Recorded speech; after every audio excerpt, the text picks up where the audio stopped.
Welcome, everybody, to WagerTalk Today. I'm Lawrence Presman. We got a show lined up. Marco D'Angelo, Drew Martin, and Art DiCesare. We're going to take apart San Fran and Pittsburgh, Minnesota at Washington, the Cleveland game, and the San Diego Padres game. Teddy covers. What's your big game breakdown?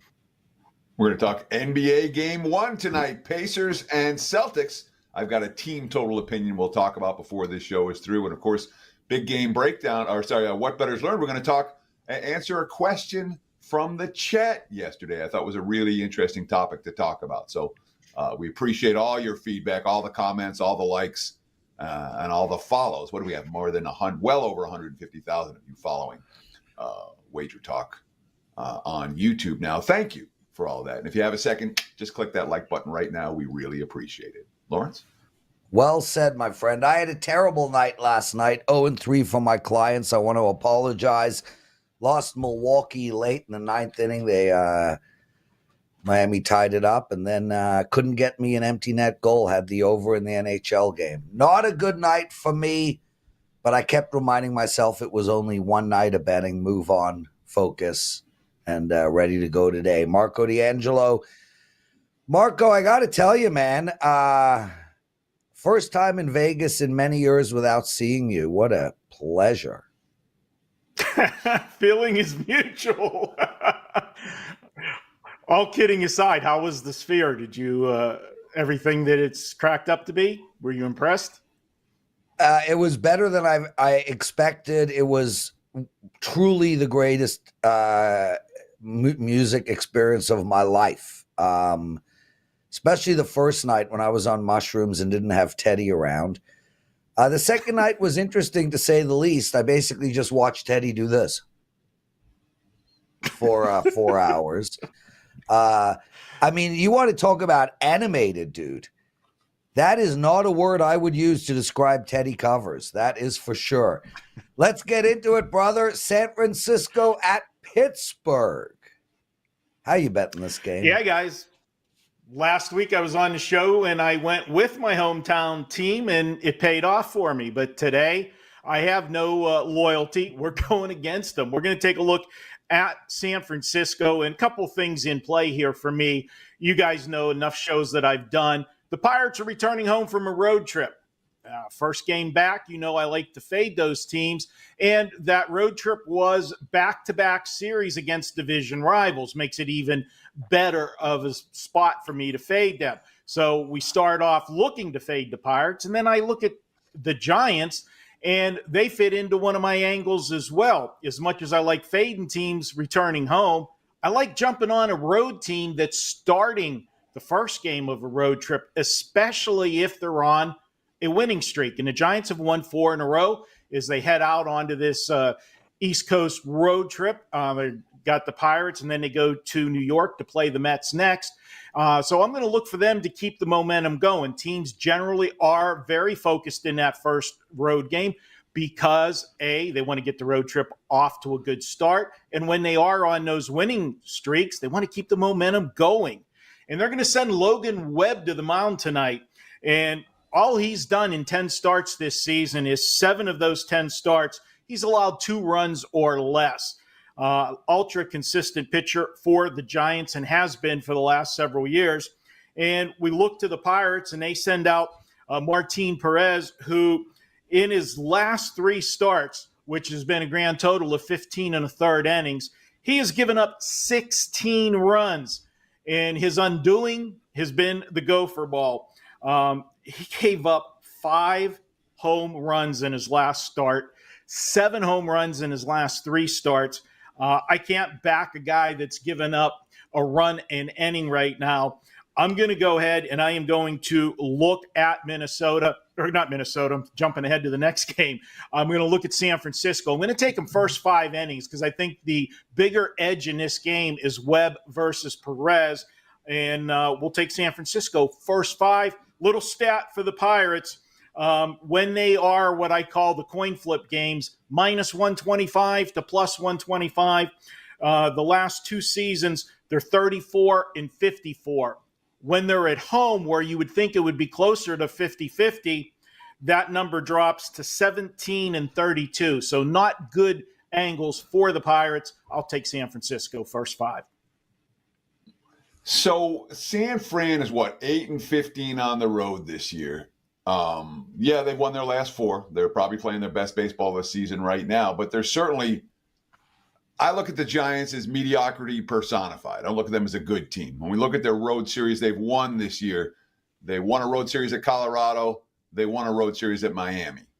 That's it. And obviously 8-15 on the highway. Is Pittsburgh, Colorado, and Miami, are they bottom feeders? Is this a team that we want to be fading at every reasonable opportunity? Or is maybe San Fran's limited road success something that they're capable of doing against teams that are a little bit better than just the very worst teams, and instead of just beating up on bad teams? Talk about that. Yeah, Pittsburgh is definitely above that, especially whenever you have the 3-headed monster pitching for the Pirates. And that 3-headed monster was Keller, was Jared Jacob, and now Paul Skeens. None of those 3 are on the mound tonight. This is the weak link of the Pirate rotation. And if you remember last week in our counter cross-examination, Teddy, and we pointed out how the Pirate woes were at the time when they were in Chicago. And I said, yeah, but they struggle against right-handers. Left-handers, they do well. And they were facing a lefty that day. Guess what? They're not facing a lefty today. They're 12-19 Pittsburgh this year versus right-handers. I'll go ahead. I'll take San Francisco because when the Pirates are facing a righty, they are one of those mediocre teams without one of the big 3 on the mound. Marco D'Angelo. Marco, still rocking and rolling, bro? You've had such an outstanding 2024 and an incredible NBA season. How's it going? I haven't spoke to you in a few days. Yeah, no, last night was a 1-1 night. And, if Teddy had his old segment of bad beats, I would have to throw my loss in last night as one of the worst of the baseball season.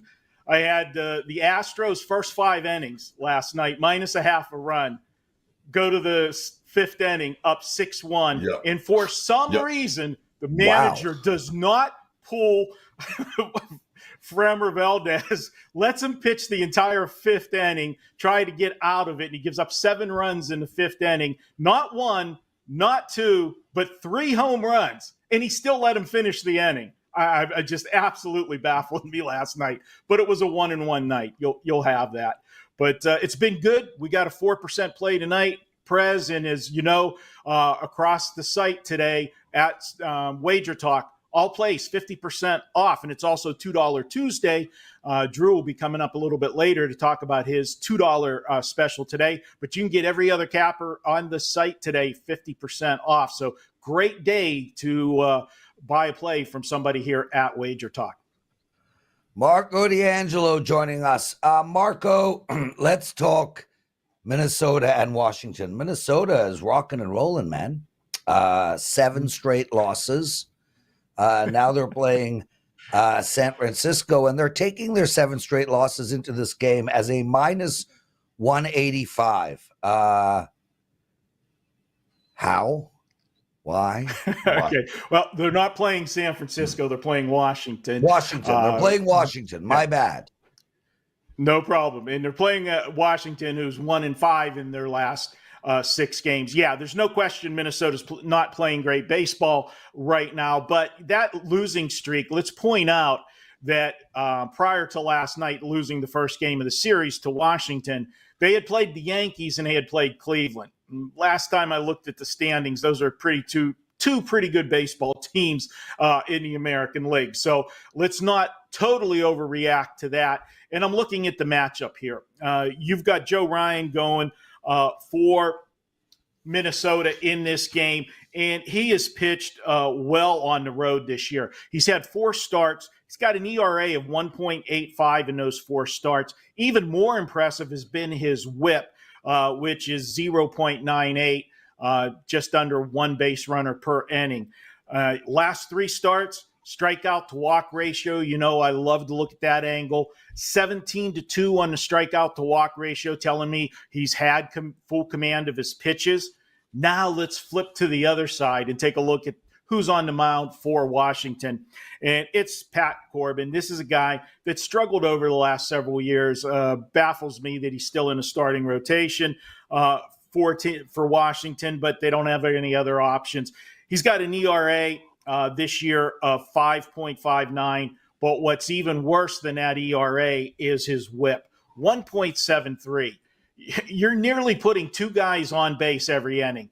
I don't care who you are. You do that, bad things are going to happen, and that's what's been happening to him. Now, Teddy might point out to me, well, his last start looked pretty good. He went 5 2/3 innings and only gave up 2 runs. On the surface, yes, but 2 things to point out.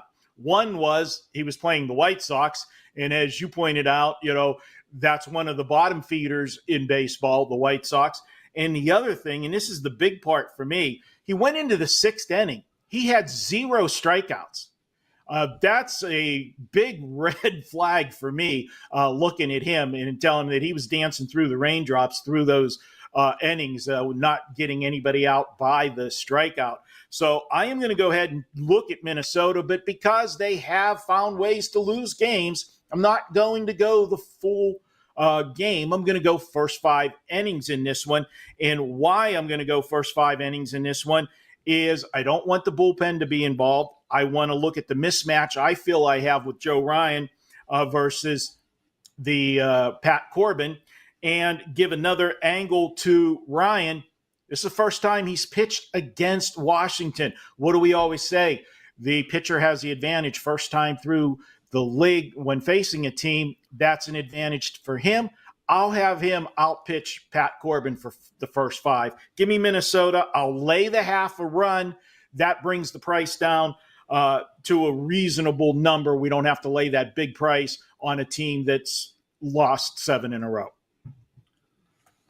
So from a thought process standpoint, Marco, I understand that we all need plays. You got to have stuff to talk about on the show. But I don't understand this one at all. All right. You have an ice cold Twins team, and they're ice cold. They've lost 7 in a row.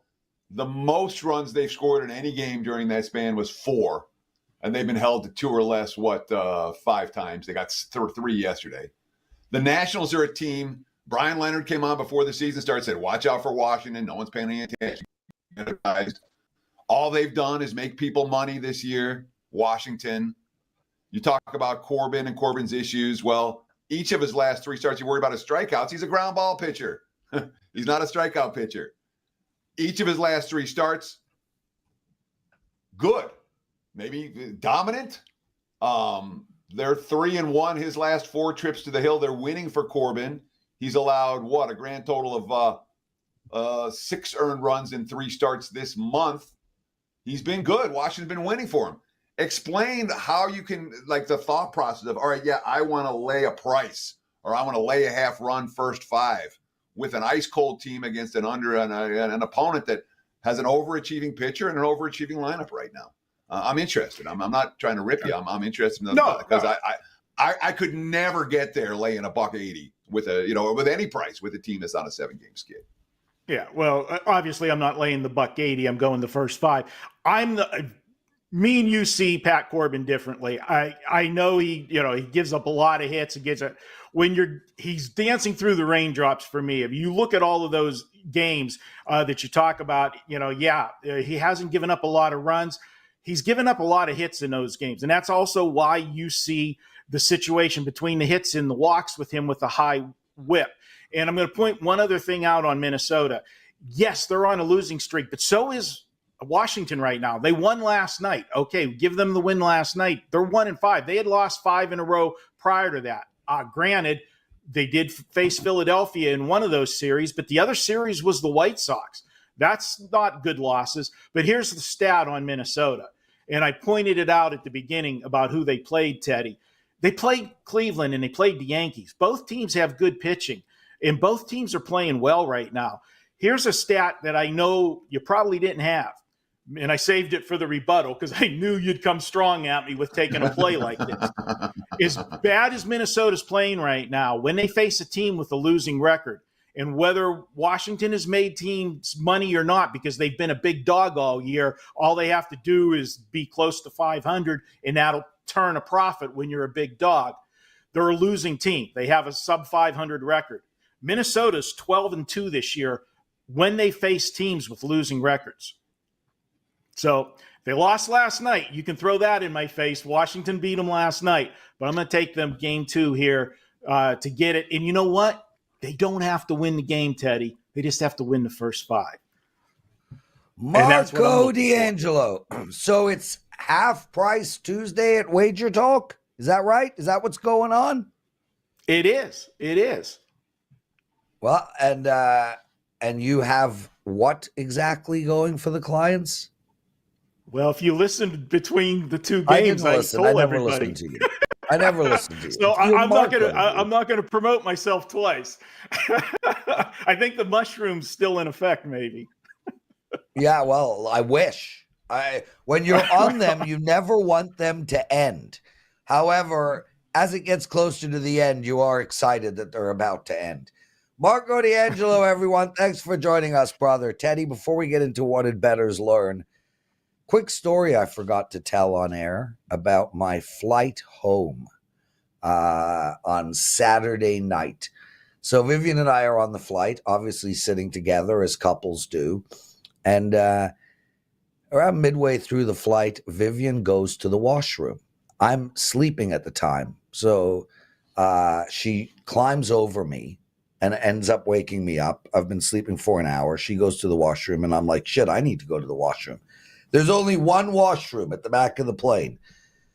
So she's in the washroom, and I show up to the washroom, and the stewardess looks at me and says, "You're going in? Have fun, you guys." I was like, oh my God. The stewardess just literally tried to push me into the washroom to join the Mile High Club. So I proceeded to explain to the stewardess that I'm already a member of the Mile High Club. However, I'm a failed member.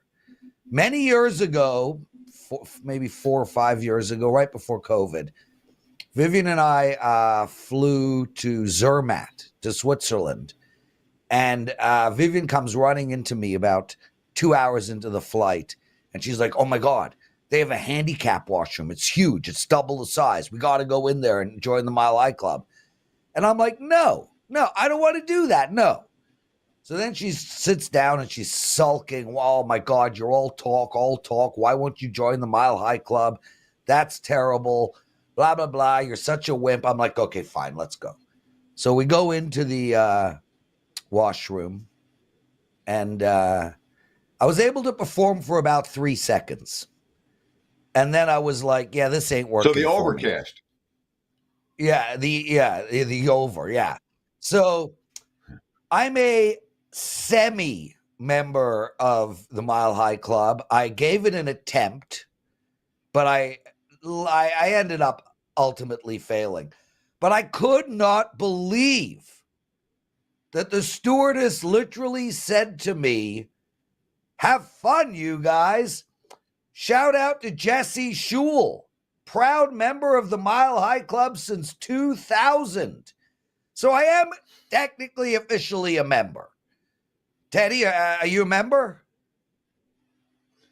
So how do I phrase this politely? On a list of places that I'm interested in having sex in, So he's not a member. a nasty ass plain bathroom is near the bottom of that list. It's not. There's probably worse places. Glaciers. Public restroom at the Dead concert. But yeah, that's not anywhere where I'm sitting there getting excited. And Kara hasn't pressured me to join that club. So no, Yeah. I'm not a member of the club. Well, that's where I was at, Teddy. Like I was at where I just didn't want to do it. I wasn't excited about it. Eric D, a Clearly. proud member since 2007. Let us know your Mile High stories, guys. I'll tell you who for sure has one, even though he likely can't fit in the washroom. Drew frickin' Martin. We'll talk to him about it in a second. Teddy, what did bettors learn last night? Well, I wanted to respond. There was a great question in the comments yesterday from Brian Flynn 7119. He said, I think a good segment would be to elaborate on what Ross Benjamin was on yesterday's show, what Ross was talking about. He mentioned the books are begging you to take Baltimore as an underdog against St. Louis. Is this true in other instances when an inferior team is listed as a favorite against a top team? And I thought it was an interesting question. And look, it was all St. Louis. So 5-0 Cardinals after 5 yesterday before Grade gave up that 3 spot in the 6th. And it didn't matter. They went on and cruised to victory. This is the key point that I want to talk about here. All lines in all sports are set to beat sharp money. Sharp money in MLB knows that the worst teams are going to win 55, 60 games. The best teams are going to lose 55, 60 games. Most teams are going to finish between 70 and 90 wins. Last year, 21 of the 30 teams in MLB finished between 70 and 90 wins, which is mediocre, whether it's pretty good or pretty bad. So a lot of the lines are based on starting pitching. A lot. Same 2 teams, same field. One team might be minus 130 one day, and the other team might be minus 130 the next day, just based on the starting pitching. Sharp money is sharp money, all right? It matters more in certain sports, and it matters more in certain times of the year. Early in an MLB season, sharp money, pay attention. April, first couple of weeks. Totals, for sure. In September, when the call-ups come, you pay attention to that sharp money in MLB. This time of year, less so. And if I'm ranking sports in which I'm sharp money, what am I most worried about, most following, most interested in? We'll go in this order. Major League Baseball, especially totals. Most interested in what the sharp money's doing. College hoops, especially early season, probably second. NFL, probably third. College football, fourth. NBA, last. At least that's for me. That's the order of how much I respect it. Now, Brian was asking in terms of public money, bet percentages, books asking you, begging you to take Baltimore. I'm not really interested in any of that stuff. The books aren't begging anyone to do anything. All right. They're catering to sharp money because sharp money is the only money that can beat them long term. They don't need all the consensus favorites to lose. Books on any given night, they need 1 or 2 of the consensus favorites to kill the parlays. And once or twice a month, when all the public chalk hits, so be it. August is coming. They know it. And there's not much books are going to do at that particular time of the year. But the bottom line, Brian, again, great question. I pay a lot more attention to what the sharp money is saying than what the public and what the books in theory are begging you to take. Books aren't begging you to take anything. The sharp money is saying, this is the right side. That's my 2 cents. Great question, Brian. Thought we'd answer it today. Keep those questions coming in the comments. Yes. We appreciate them, and we'll answer them each and every day right here on WagerTalk Today. Worth noting. Yeah, I got hype for well said, Teddy. Okay. Sorry, Teddy. Well said, because, guys, we are in off-season right now, and we were more than happy to go back to that betting strategy segment that was such a success last summer. So if you guys have questions, put them up in the comment section after the video goes up, and I will look every day and pull out one question to talk about. My response, Teddy, is I actually never look at all. Like, I'm not interested in any of it. I handicap in a silo. I handicap in a vacuum. I don't care where smart money, dumb money, wise money, I do care where Drew Martin's money is going, though. Drew Martin, where's your money going, bro? Prez, it is going on a couple games here, actually, to 2 of the top on the card for today, which we could talk about. But actually, I agree with you, Prez. I think a lot of sports betting content out there, since it's really become legalized with PAPSVA in 2018, there's people that just get out, on the internet and say oh, this is the sharp side because of X. And I almost think that it's just getting overblown, and too many people are bringing that as too big of a part, too much of a percentage in their handicap. I think it's kind of overblown just because it's very easy to do. Yeah. And I think it's better about being in a silo like you're talking about and doing the hard work. That's how you find more winners than losers, in my opinion. Drew Martin. Drew, couple of things before we get deep into your games. Number one, somebody asked if there is a meet and greet this August in Vegas. As far as I know, and Teddy, correct me if I'm wrong, there is not. We are not doing a meet and greet this year. That's number one. Number two, Drew is getting married in a month, and he sent me a wedding invitation. So firstly, Drew, lots of love. Thank you for including me in your big day. Secondly, I can't make it, and I'm deeply sorry.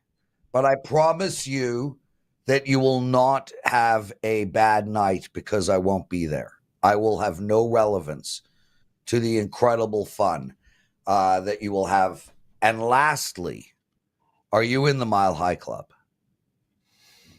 I'm not. No, unfortunately. Not yet, anyway. It's not unfortunate, bro.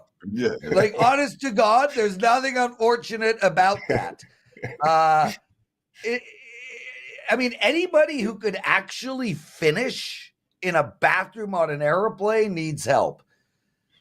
6:10 Eastern time, Cleveland playing the New York Mets.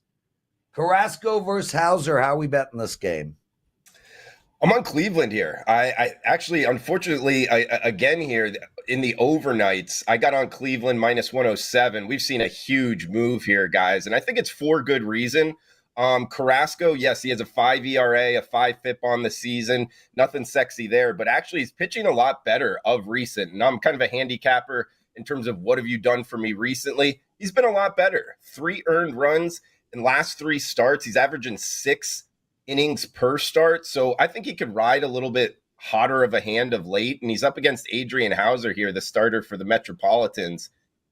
7 ERA on the season. Plus, he's a guy that was a starter, and then he got kind of pushed to the bullpen. Now he's coming back to the starter's role. I don't like that profile overall. And his strikeout to walk ratio, 17-23. He's on the negative side of that. You know, we're coming to the end of May here, and he has 5 more walks than strikeouts. That's a guy I can't be betting on. Not to mention the Mets have lost 6 of 8, 8 of 11. I think Cleveland, you know, they've been great, you know, a positive on the season, 15-6 at home. They're up 12 units on the season, and they have a big bullpen edge here. So I can see why the market moved on Cleveland. Some of it's my money. And yeah, guys, I would jump on the Guardians here in this spot. So I had the Guardians last night, and they were nice and easy. The offense didn't get going, but the pitching was tremendous throughout. And one of the reasons I was on that game was so the quotes out of that Cleveland locker room are as good as you've seen at. I mean, really, they're fantastic quotes night after night. Talk about the team chemistry. Everyone believes in each other. They figured out how to win games. There's lots of positives with Cleveland right now. That said, all right, Carrasco, man. Cleveland for the season is 31-17. And they're 3-6 with Carrasco on the hill. They've lost 4 of his last 5. He's given up 5 runs or more 3 times in that span. I understand last time out he was a little bit better, but can we trust Carrasco against the Mets? You know, the Mets can hit. Can we really trust Carrasco against a good lineup that can hit? Because I did not take Cleveland again today after having them yesterday, specifically because this is one hurler I don't trust against this lineup. Talk to me about it.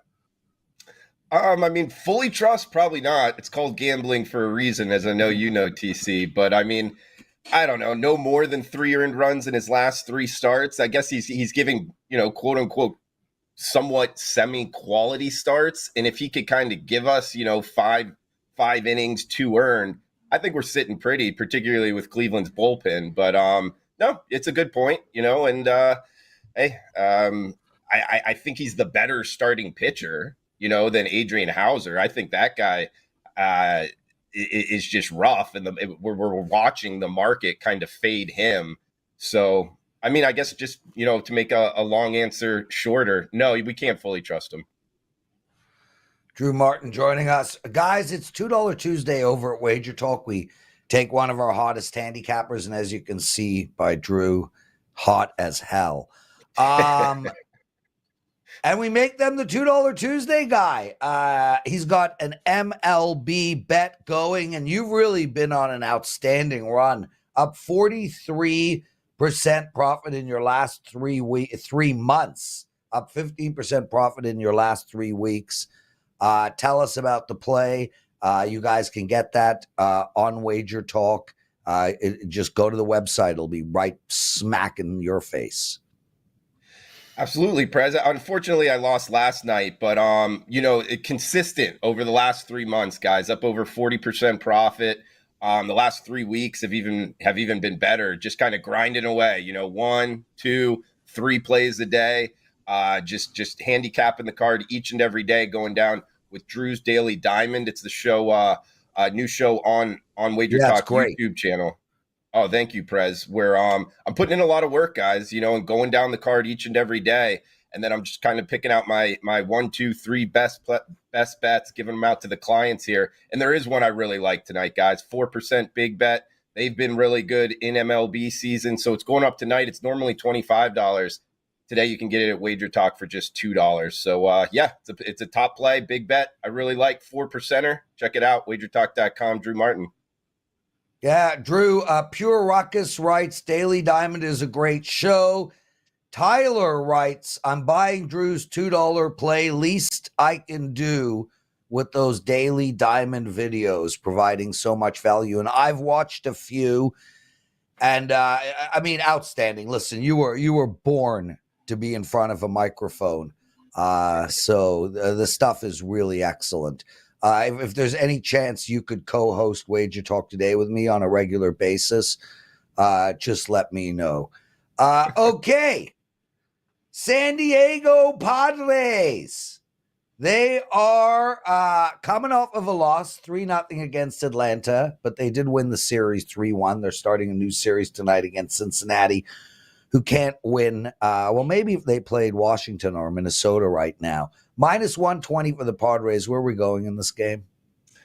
I'm on the Padres here, Prez. It's almost kind of a similar type handicap as the game we talked about first. And actually, I think these two are, in terms of time of start, the first 2 games on tonight's card. Now, San Diego Padres, it's a unique handicap because they just played 3 games against the Braves in like a 24-hour span because of postponements. So that is something we got to bring into account. But I just feel like Musgrove here, talking about like Carrasco last time, his full season numbers are not very good, guys. He's got a 6 ERA, a 6 FIP. But his last time out was against the Cincinnati Reds. So he's going back-to-back against the same lineup, which usually I would say favors the offense. But in this particular case, he had 9 strikeouts and 0 walks over 6 innings against this same lineup. When you're dominating a lineup like that, I actually like to parlay it again in terms of you're going to have success this time around. Now, is that for sure? No, but I do like that, in terms of my handicapping. So I'm looking for Musgrove to have a pretty good start. He's up against Abbott, the lefty going for the Reds. He's been good overall. So the only thing I would go after him, his ERA is 3 and his FIP is 4.75. So he's getting hit around a little bit more than his ERA kind of, I guess from a blimp's view, tells us. He's working himself out of issues, which he could continue to do. But I think at some point, a good lineup is going to get after him. And actually, the Padres overall are a top 10 lineup by team OPS. This team at times has really put up some crooked numbers here. And Prez, you kind of teed it up in your intro. The Cincinnati Reds are 19-28. If you remember in the beginning of the season, they started out hot. Well, they've been ice cold in May. They're just 3-14 in the month of May. They've lost 3 straight games. And the spot here, guys, it's their first game home off of a 10-day West Coast road trip. I don't like that spot to bet on teams. So overall, that has me on the Padres here, guys, is the shortest of road favorites. Drew Martin, no follow-up from Teddy. Thanks for joining us, my friend. $2 Tuesday handicapper, 4% play. It's only $2 over at Wager Talk. Wonderful stuff. We'll see you on a regular basis. And guys, make sure to watch his daily video. Drew Martin, everyone. Teddy covers. So I wrote to Teddy, Teddy running out of time, no follow-up. Teddy's response is, more follow-ups, fewer long mile high stories. That's a no. That's a no, Teddy. What makes our show great is me. I mean, let's say it the way it is, bro.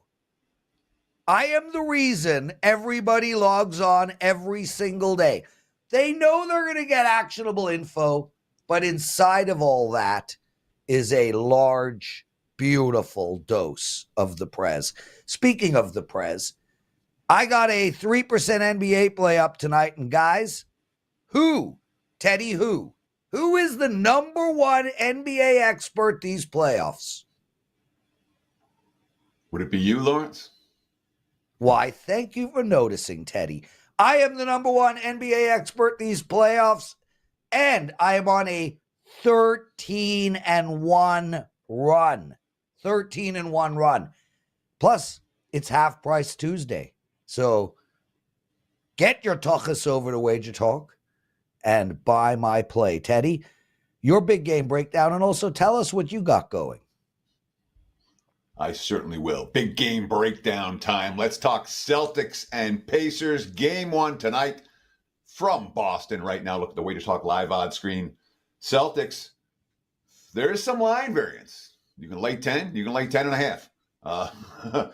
222 the prevailing total. There are 221.5s out there right now. Before I break this down, I do want to give a little bit of hype because I do have my first 5% big ticket of the season going in MLB today. And of course, all plays from all cappers, or plays report from all cappers at WagerTalk are half price.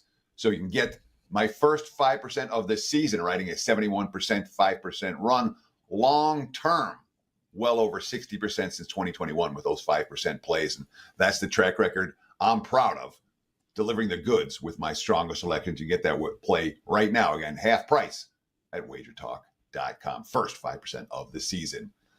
Look, the Pacers played an absolutely perfect Game 7. You can't play better than they did. When you shoot 67% from the floor and set records for the best Game 7 performance of all time, it's hard to do better than that.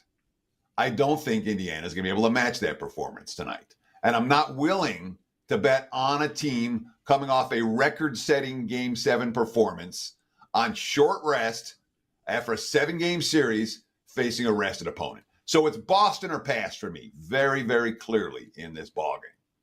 The question is, what's the best way to get at Boston? And I think the best way here might well be team total over 116.5 for the Celtics. Look, I'm not convinced that that Boston is going to dominate this series in the sense that Indiana can't do anything.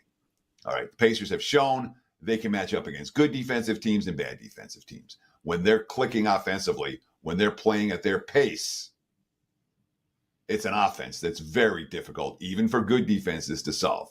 So I think Indiana's going to get their fair share at times in this series.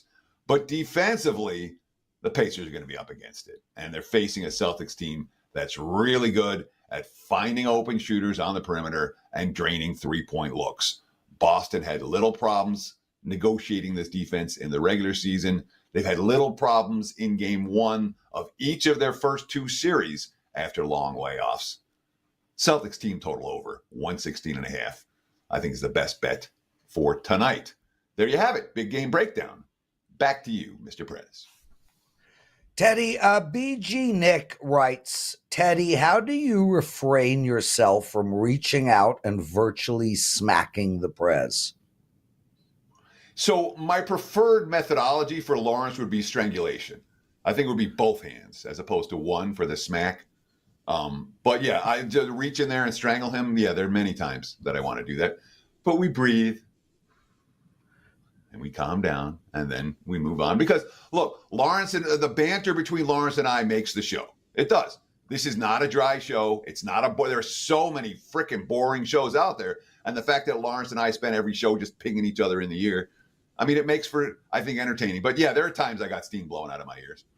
Absolutely. Oh, yeah. You just you breathe and you tell the we got camera thrown off a show. We got thrown off a show like 12 years ago. You and I were doing a show 12 years ago over at Covers, 15 years ago. We did that show for 2 years. And we had a pretty good blow up at the end of it. They're like, yeah. We had like a legit blowout, and then it was like, you're both fired. Okay. So, guys, No, if you Lawrence, like what only you're you got hearing, fired. please take I a stayed there. second. Yeah, I got fired. I know. You stayed. I got fired. It's all good. Yes. It's important to So be we didn't fired get every fired. once in a while. You got fired. Okay, I got fired. Guys, please take a second out of your day and hit that like button. Subscribe to our channel. Greatly appreciated. Art DiCesare joining us. And right off the bat, obviously, Art, we asked the most important question. Are you in the Mile High Club? I am not. I'm with Teddy. There is no way I could perform in a filthy, disgusting plane bathroom. There's no shot. It's like the two of you have got all these options in life that you're like, no, I have so many options. I'm going to say no. Yeah. Yeah, Well, I got as an you option. know, It's I called was my able bet. I was able to perform for about 3 seconds, Art. So I mean, Overcashed. Anyway, well, yeah, welcome to the show, brother. Really appreciate you being here on twice every week now, Tuesdays and Fridays. And Art, before we get into MLB and NBA, we got the semifinals or the conference finals, whatever you want to call it, is set for the NHL. Edmonton playing Dallas, the Rangers playing Florida. I'd like your thoughts on both of these series, what you're seeing or hearing out there, how we should maybe bet them, and then we'll move over to the sports that are going on today. Absolutely. Eastern Conference Finals will start there because that's the first one that pops off tomorrow. Panthers at Rangers. Game 1 line. Basically a pick 'em. Florida, slight favorite. You're going to pay minus 110 with them. 5.5. Total juice to the under minus 120. Series has moved. We opened Florida minus 140. It's now Florida minus 150. I don't know. I know Florida's I don't get it. Than Carolina, but this is like last round. I don't understand how the Rangers are this size of a dog. I just don't get it. I think this is going to be a tight 6-7 game series. And if you're telling me now I'm getting the Rangers at plus 130, once again, I am a Ranger fan. This is not being a homer. I think this is a pick'em series. I really believe that. I think the teams are as equal as you can get. Obviously, the Rangers had a major goalie edge in last round. I think it's a lot closer in this round. But Rangers have home ice, and they just seem like a team of destiny. We know Florida's really good. They were in the Cup last year. I just don't understand the movement. All right, before you take apart the next series, we spoke about this with Carolina being minus 160 against the Rangers, and both you and I were like, that is an insane line. The Rangers are the bet. I think the Rangers are the bet here as well, Art. And not only do I think they're the bet at plus 130, I think they're the bet at even money. I mean, I understand that the Florida Panthers are, last year they made a big run. This year they're playing outstanding. But I don't think there's a deeper hockey team in the league than the New York Rangers. I think this team rolls out 4 good lines, great defense, incredible goaltending, baffling line to me. So I'm with you there. What about Edmonton and Dallas? Yeah, and obviously, the Rangers, one more thing on that. You'd want them to get a little bit healthier, get Filipino back, and they're really good on the power play, and Florida takes a lot of penalties. Oilers at Stars, that's going to be game 1 on Thursday. Dallas, nice size home favorite, minus 130. Total of 6, flat across the board, minus 110. We opened Dallas minus 125 on the series. It's creeped up 5 cents to minus 130. We know this is cup or bust for Edmonton. McDavid has said it. This team believes it. Who knows if this doesn't go the way it's supposed to go? Maybe they break up the unit. Probably not, but there are talks of that. I think Dallas is the better team. I just believe, first of all, the goaltending edge is enormous. It's just, Odger is so much better than Skinner or Pickard, whoever they're going to put in goal for Edmonton. Looks like it's going to be Skinner moving forward. Oilers will be tough in the series. I like the Stars in 6. I think they move on. And Prez, talking about the Rangers, just look at the cup odds. Dallas plus 230, Florida plus 240, Edmonton plus 280. We have the Rangers 4-1. That might be the move. Just take the Rangers 4-1. How could they be the last choice? and a sizable last choice. It's Makes incredible. no All sense. those three teams. Yeah, it makes no sense. I'm with you. So to me, I think it's going to be Rangers Dallas in the cup.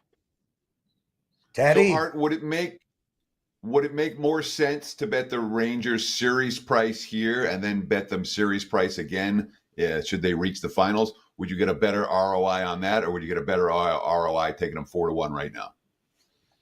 That's a great question, Teddy. It's probably the series price, like you said. It's probably the rollover method.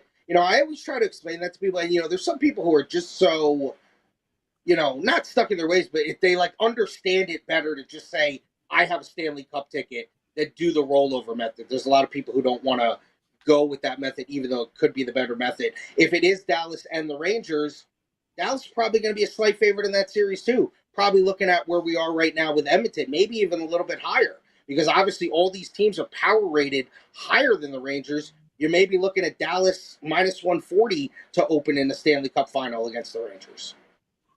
And it's been, 3 decades since we've seen a team from Canada win the Cup? Will this be the year? The team from Canada wins the cup every single year, Teddy. 120 out of 120 after years. Toronto and Edmonton and Calgary and Winnipeg all get knocked out. I know. Oh, because they're not playing in Canada doesn't mean they're not Canadian. Every team in the league is Canadian. They just loan themselves to another city. Okay, Prez, I'm going to strangle you through the strangle me, baby. Through the camera now. We'll do some Bart Simpson here. Edmonton got a chance, or is Edmonton? If you're gonna rank them, would Edmonton be last? For me, they would be, but obviously Edmonton, with all their talent, has a chance. I just think when you look at the goaltending situation, they're clearly last there, and that's not the end all be all. We know that, but they have the worst goaltending situation. So to me, they would be last. Let's talk some NBA. Final Four in the NHL, Final Four in the NBA. The Celtics, the clear favorites. What's your liability on Boston? Do you have a lot of liability on Boston to win the East? Do you have a lot of liability on Boston to win the finals? Who are you worried about? Do you have any long shot tickets with Minnesota or Dallas or Indiana that you're concerned? Talk to me about your futures position at the Westgate Superbook here in Las Vegas for the NBA, the semifinals. It's a great question, Teddy. NBA Finals right now, Boston minus 150 to win it all. Minnesota plus 250. Dallas, who we did have at 13-2, or I'm sorry, 11-2, is now 5-1. And Indiana's 35-1. We're actually okay on 3 of the 4 teams. The one team that would hurt us if they win would be Dallas. Dallas is the one team we don't want to see win. We'd be a slight loser on Minnesota to win the West. Any of the teams in the East win the East. We're good on that. So we don't care. Probably be better for Boston to win the East. That would be a little bit better than Indiana, but they're both going to be plus outcomes for us. We want to avoid Dallas winning the whole thing, and everyone else will be fine on it. And Art, I know you talk to a lot of bookmakers around town here in Las Vegas. Is that a common position among the various houses, or is that something that's kind of specific to you at the Westgate?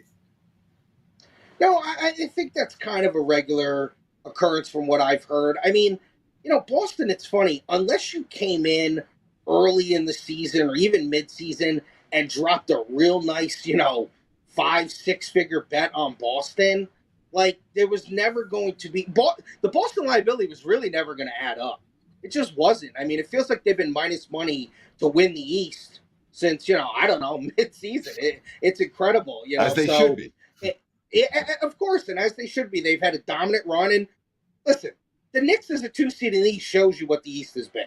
The East wasn't that great this year. I mean, the Knicks team's a nice little team, but they were the 2 seed. So I think that there were obviously some books that might have had exposure with Minnesota and OKC because they had great years, and they were teams that started, 20, 25, 30-1, but never piled up for us. OKC probably would have been the worst outcome for us, but obviously they got knocked out, and Dallas now replaces them as that. We've got just a few minutes left here with Arthur DiCesare at ArtDice21 on Twitter. He's an excellent follow. He's a risk management supervisor over at the Westgate Superbook here in Las Vegas. And as friendly a guy off air as he is on air, very easy to talk to if you're in town. Make sure you go to the Westgate and tell Art hi. And thanks for giving us good information all the time. Art, when it comes to these game ones in the association, what are we seeing in terms of playoff action? Who do the pros like? Who do the Joes like? Anything stand out to you for the 2 game ones today and tomorrow? Yeah, game 1, Pacers and Celtics. Obviously, that's going to tip tonight. Boston minus 10, 220 or 222 is our total. We opened 9. No surprise, we saw Boston money. Totals just ticked up half a point from the opener, 221. I heard you the other day, I believe, talk about the series price is kind of going all over the place. We open minus $8. We're now at $9. There's kind of, some places are $12, $14. But you got to remember too, some people have different takebacks, all that type of stuff. So Boston is obviously going to be very strong in this series. They're going to be bet on. Even the first half, -6, -115. We went a little bit of juice on the first half. I think that Boston will come out strong after the Pacers obviously played a grueling 7-game series. Game 1 of the Mavs Wolves is, total's really been the mover here. Open 206, sharp money took it up to 207. We now ticked it up another half a point to 207.5. So you've seen a 1.5 move to the over in that. And pretty good two-way action. Laying 4 with Minnesota, we get to 4.5, taking 4.5 with the Mavs, so that's pretty good. The series is the one that's been wild here. We open Minnesota -150, -160, -170, hit as high as -190, buy back on Dallas at +160. We've gone down a little bit now. We're now sitting Minnesota -180. So that's been really the mover in all of this NBA stuff is the Minnesota love because of what they did. And you expected that because they beat Denver the way they did. Art DiCesare. You killed it like always, Art. Thanks so much for joining us, brother. What do you got to promote? As always, the Westgate guys come down. A lot going on, of course. NBA, NHL playoffs, Major League Baseball. Hopefully on Friday we can talk a little bit about the NFL. We got all our NFL stuff up for the most part. Playoffs, win totals, all those things. We've had week 1 up for a while, so maybe we could dive in a little bit on Fridays to some of the NFL stuff, see kind of where the early money has come in on some of those win totals and to make the playoffs, yes, no. So as always, guys, Westgate, come down, check us out. Art DiCesare, thank you so much, brother. We'll see you on Friday. Teddy Covers, tomorrow is my 55th birthday. So we need to do something big for this show. I'm leaving that in your hands. Take us home, bro. Yeah, you know what I'll do? I'll say happy birthday, Lawrence. And that'll be that. That's my prep for your birthday on tomorrow's show. I'll say it. I'll probably remember 50-50.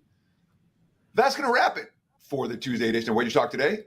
We'll do it again tomorrow and wish Prez a happy birthday in that time frame. And we'll also give you good analysis, breakdowns, and a little bit of entertainment.